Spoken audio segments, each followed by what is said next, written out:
I brought notes because my story comes with facts, and I was not good at history as a child, so I learned. Actually, before I start, I want to get some audience involvement. So, by show of hands, who here has made at least one resolution for this new year? Those of you who didn't, good for you. Those of you who did, great. How about by a sound of either excitement or I am doing my best, how is it going? Aha, we're early in the year, lots of clapping and cheering. Very good. Well, you should know you are in good company because the first recorded resolution, New Year's resolution, was made 4,000 years ago by the Babylonians. Come on, high school, let's go. That is true. Well, according to white Anglo historians, they're the first ones. So one never does know, does one? But they celebrated their New Year's by making lots of offerings to the gods, right? It was all about please take care of me in this upcoming year. I swear I'm a good person. Here's some coins. Here's some paper to burn. Here's some food. I love you. Bye. So all about pleasing the gods. The Romans were the same way. I vaguely remembered this as I saw it on a Wikipedia page. I was like, oh, that's that question I got wrong that one time on a test. So the Romans, with Emperor Julius Caesar, he instated the calendar, and January is named for the god Janus. Janus, probably a Y sound. I don't know. It's me, not a historian. But Janus was the god. He was a two-faced god. So he was the god of doorways and archways. And it was said that he had one face looking forward and one face looking backwards. And so this was the start of the new year because you looked behind you and you looked ahead of you and you made offerings to this god of the past and the future. And you were like, please, again, take care of me. Here's some meat. Here's some wine. Here's a whole bunch of grapes. Take care of your old gal, Bridget. So again, about the gods. The Chinese New Year was a similar situation.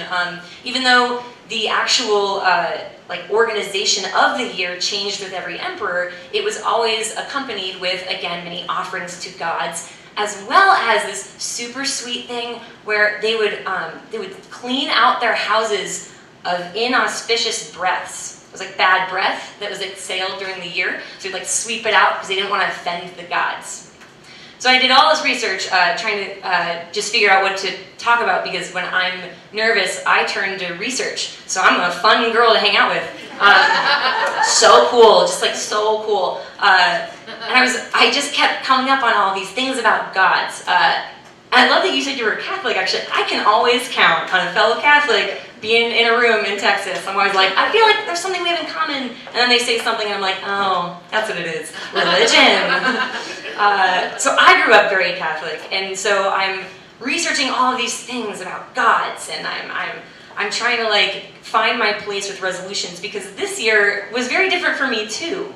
I think in the past, I'll get into it in a bit, but I would make resolutions and I wouldn't keep them, but I made them every year. That's what you do. And this year was a big one for me because the resolution that I'm making is not this positive one or a negative one. I think, and now, by the way, let me just make this point real quick.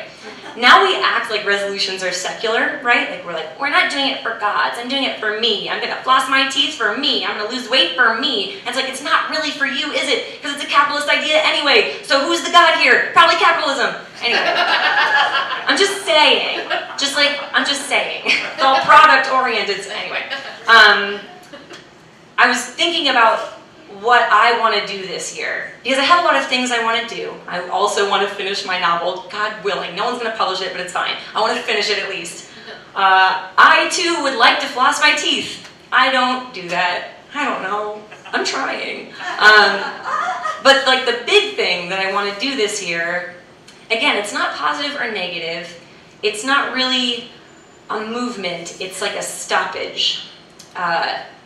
My goal is to never go home again. It sounds really intense. Well, she doesn't seem stoked about that. I kind of am and I'm kind of not. It's a really it's a really complicated thing to decide to do, but it's something I have to do. I went home this year. It was rough. I'm not gonna like go into the details because like who needs that on a Tuesday night? Not you. I will say my family, just as like a broad stroke, are narcissists who have a martyr complex and a drinking problem. So they're just Catholic, you know? And that works for some people. I like saved that joke. I'm so proud of that joke. I'm not cool, I'm admit it. I'm proud of that. Not all Catholics though, truly.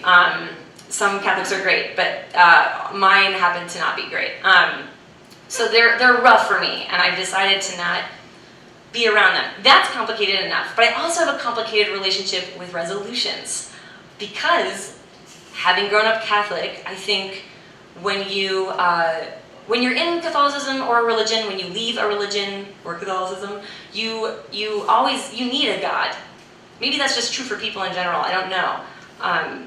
But I need a God, and all of my resolutions have been in the service of other people as sort of like God figures.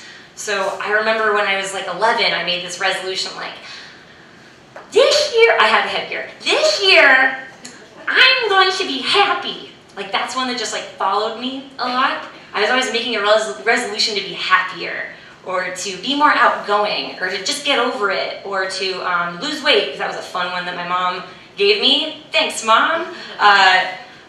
Yeah, or for me that was a bummer. I don't know if it is for everyone, but for me it was. They were always in the service of pleasing other people. And I'm almost 30, man. Like, I feel tired of trying to find gods. You know? Like, that's hard. But like living without one is even harder. If you grew up with a God, and you grew up with this thing that you like believe in, what do you do when it's not there? What do you do with that vacuum? This like dead space that's left where this thing used to be? It's really complicated, which is why I turn to history and why I research things. That feels safer to just go back to looking at what other people did. And I think when I was starting to write this piece, I was like, it's gonna be like a cute intro, you know what I mean? It's just gonna like get us into it.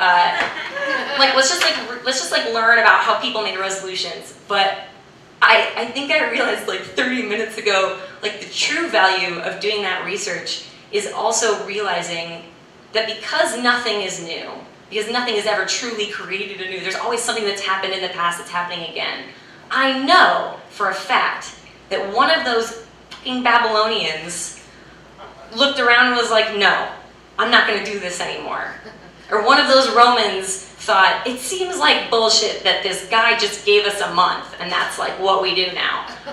Or that just like some person way back when looked around at all these faces and all these people like buying into this thing and just put down their cup and left. And I think for me that's the real value of thinking about the history of anything, but the history of a cultural practice, is knowing that somewhere there was one person who was also an outlier, who also just wanted to be their own God for once.